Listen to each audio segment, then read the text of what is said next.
Lyn, maybe I could get your opinion here. A lot of people are calling this, hey, it's a bull trap. They're looking at economic indicators, and a lot of it's looking like maybe a recession around the corner. They're saying, hey, this isn't going to last. But then at the same time, this is how the beginning of bull markets happen, where it climbs a wall of worry and there's a lot of disbelief. How are you reading it? So I think it's a good start. I mean, historically, Bitcoin bottoms have been a process. That's true for a lot of other asset classes as well. And if you go back to actually the earlier part of the discussion, we talked about liquidity, right? So liquidity conditions all throughout 2022 were worsening based on various ways of measuring it that I talked about before, until we got to around quarter four. At that point, the Treasury General Account was drawing down, which was actually pushing liquidity back into the market and offsetting some of the Fed quantitative tightening. Basically, more of that monetary base was kind of out into the world rather than locked away. And so it's kind of this like temporary offset. And now with the debt ceiling, they're unable to issue new debt. And so what historically happens is some of the measures they take to avoid defaulting until that's sorted out is that they empty out their cash account. It's kind of like if you lost your income, but you had some savings and you still pay your bills for a few more months. That's kind of what the Treasury's doing right now. And that's actually ironically good for market liquidity in the moment that it's happening. And so starting in Q4, you had like a stabilization and then an improvement in liquidity conditions, at least temporarily. And I think you started to see like gold and other assets kind of start rallying in quarter four.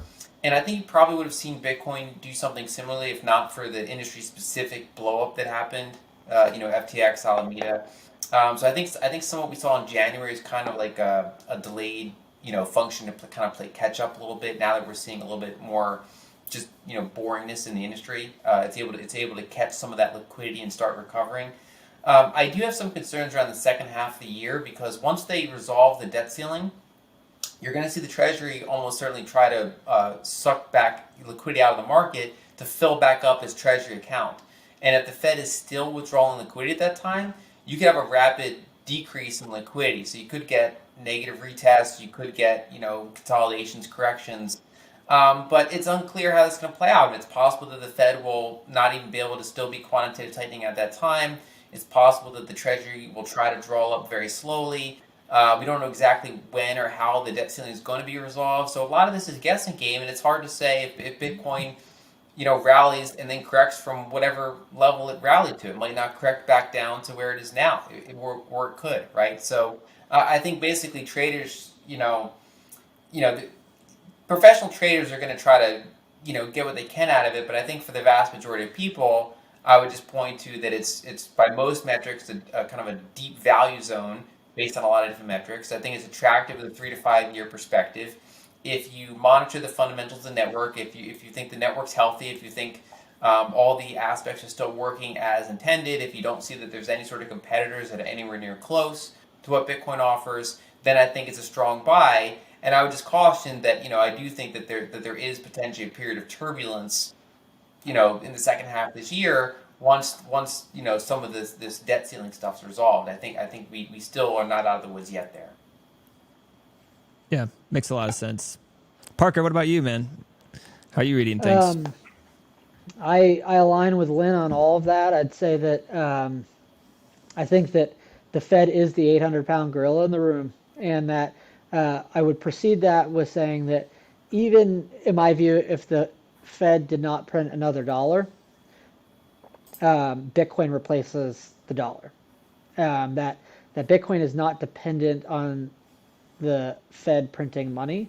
I have a fundamental reason why I will say that it is a certainty that they will have to do that, but that Bitcoin does not depend on it, because I don't want my comments to be misinterpreted that way. Okay. But that the Fed is the 800-pound gorilla, and if they are withdrawing base money from the system, I think Lyn puts out a good point.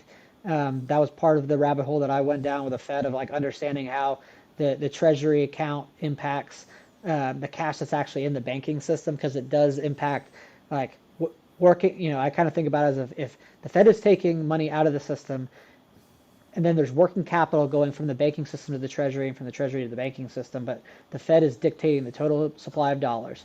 So long as they are doing that, everybody is swimming upstream, because whether things change for a month or two, it is a one-way direction and it will find its way to the market. And so I just tell people to be cautious. I'm not convinced that we're out of the neck of the woods. I also align with Lyn's view that like we don't know. It might recover to 30, 40K and then have a snap down. I do think there is a liquidity crisis that will happen in the dollar market and Bitcoin will go down. It's impossible to know when it happens and where Bitcoin will be when it does. But that people still need dollars to live and to buy groceries and to buy gas. And like I expect inflation to continue to rise because I don't think that whatever the Fed's doing is going to deliver more oil to the market or more gas, and they can destroy as much demand as they want. But the demand for those things is those goods are highly inelastic. People need them to survive. And so what I would say is I always psychologically, and this is not just a statement, like I psychologically prepare myself for Bitcoin going down 50% at a given notice. So like March 12th, 2020, 8,000 to 4,000, who knows? Maybe as Bitcoin's at 20,000 and it goes to 10 or 40,000 and it goes to 20 or 30 and 15. I just always psychologically harden myself and prepare for the moment that there is a dollar liquidity crisis, because if you think about that 92 trillion of debt stack to 8.6, it's about 8.6 trillion. If so long as that is declining, it is creating a run on a bank or a credit market somewhere, and you need to be very cautious. So it's always hold dry powder, but do be exposed to Bitcoin, but kind of keep your head on a swivel and eyes wide open, because the Fed is everything will become correlated to the dollar, and so long as dollars are becoming more scarce for a temporal period of time, everyone's going to need to source liquidity, especially those who are insolvent.